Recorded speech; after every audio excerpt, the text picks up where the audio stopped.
तुलसीराम महाराजनी जय, घनश्याम राम महाराजनी जय, रघुराम महाराजनी जय, भगुराम महाराजनी जय, રંગપુરથી પધારેલા દેવરાજ મહારાજની જય.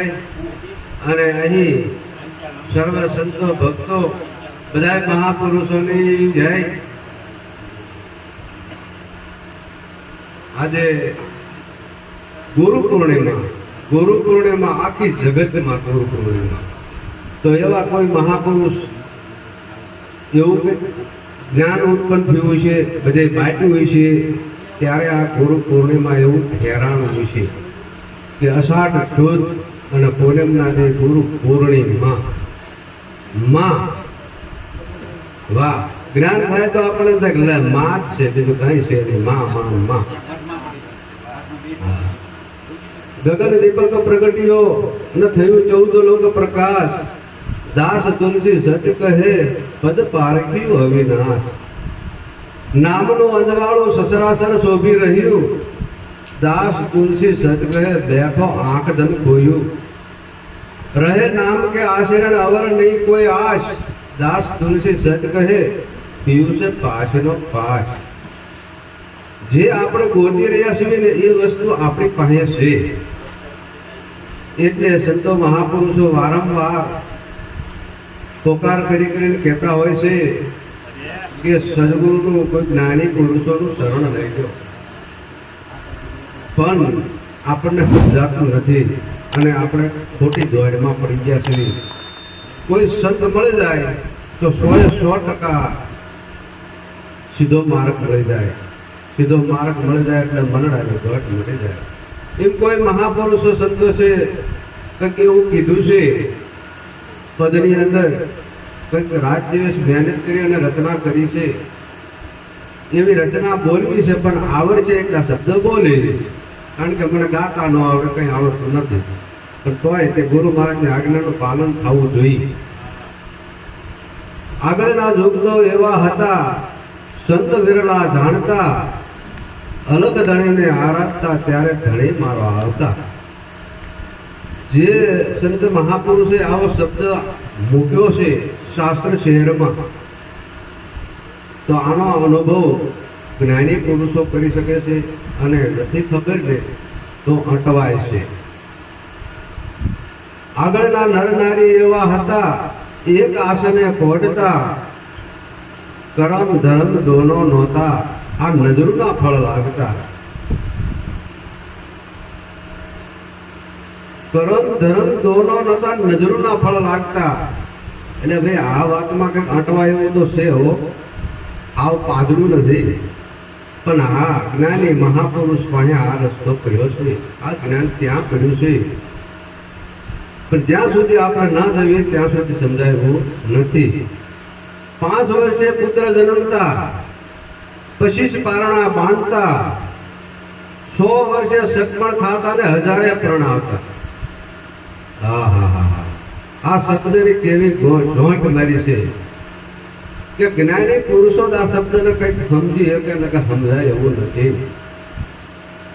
જેને સદગુરુનો સ્વયંવર રચ્યો હોય, ત્યાં જેને પોતાની સુરતા અહીંયા થઈ હોય અને લગ્ન થઈ ગયા હોય સુરતાના, અને સુરતા અને શબ્દનો સમેટો થયો હોય, એને આ અનુભવ થાય કે 5 વર્ષે સત્પણ થાય,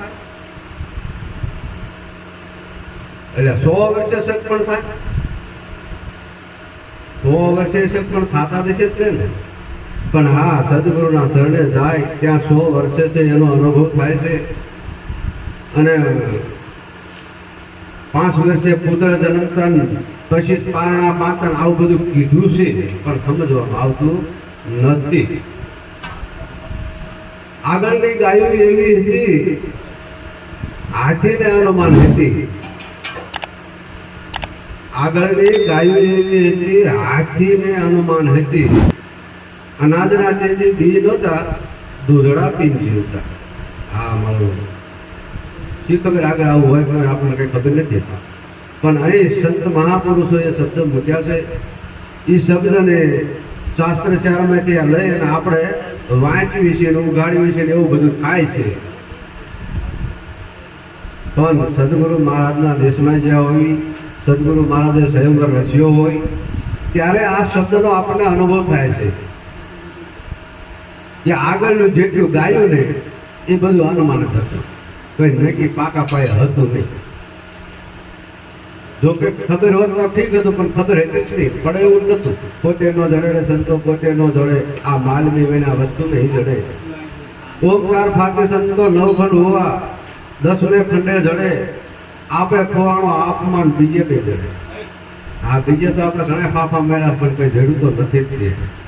જો હું જે કઈ થોડું થોડું બોલું છું ને, તો પાકો અનુભવ કરીને બોલું છું કે બહુ રખડ્યો છું, બહુ ભટક્યો છું, બહુ દાણા જોરાયા છે, બધું ખૂબ જ થયું છે.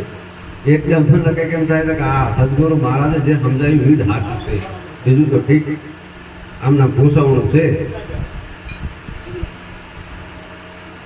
હજારે પણ આવતા એમ સદગુરુ મહારાજના શરણે જ્યારે જ્યાં આવી અને ત્યારે બધું હારી ગયા આવી. સદગુરુના દેશમાં જુગાર પાંડ્યો હોય ને એ જુગારમાં પાક બધું આપી દીધું હોય ને હારી ગયા આવ્યું ને, ત્યારે લગ્ન થાય સુરતા અને શબ્દના, ત્યાં સુધી થતા નથી. ત્યારે સદગુરુ મહારાજે છેલ્લે એન્ડમાં એવું કીધું હતું કે આ બધું દેનારો કોણ હતો? આ લલે. ત્યારે આપણને અનુભવ થયો પોતાનો, ત્યાં લીધે અનુભવ હતો નહીં. દઈ કીધું બધું કર્યું પણ કઈ અનુભવ હતો જ નહીં. બધું આપી દીધું, પછી કીધું આ આપનારો કોણ? કાર ખબર પડે કે આ લલે. હું જેને ગોતું છું મારી ભેળો જ છે. હા, સાચું. આગળની સત્યનારી એવી હતી, પોતે પતિના વતન પાળતી, પોતે ફર્યા પરબે પહોંચાડી અમરાપુર માલતી. હા, પોતે ફર્યા પરબે પહોંચાડી અમરાપુર માલતી. એટલે સદગુરુ મહારાજ પરબ છે, અને આપણે પોતે આપણે આ ધન લઈને પોતે જવું પડે, પોતે બધું આ સદગુરુના શરણે પોગાડ દેવું પડે.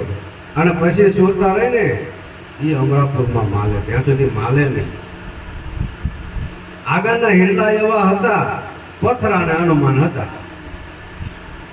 ચંદ્ર સૂરજ દોય નતા, તેથી પાછા હિરલાના પ્રકાશ હતા. એ કઈક સમજવા જેવું તો ખરું હો.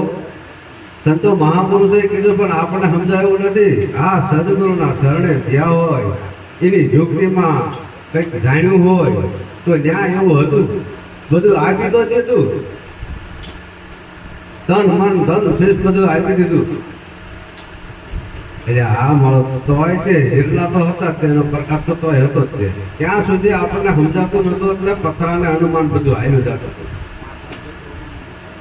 કહે રામચંદ્ર સુનો લખનજી, આગળના યુગ તો એવા હતા. ગુરુ પ્રતાપે ગાય દાદો મેકરણ, આમાં કોક સંત વિરલા જાણતા. કોક સંત વિરલા જાણતા. એને એમ કીધું છે કોઈને દાદા મેકરણ, આમાં હું તો કઈ કહેતો નથી, આ તો પુસ્તકમાં લખ્યું હતું, મેં વાંચ્યું, મને થોડુંક બોલતા હોય એટલે બોલ્યો. બોલો સદગુરુ મહારાજની જય.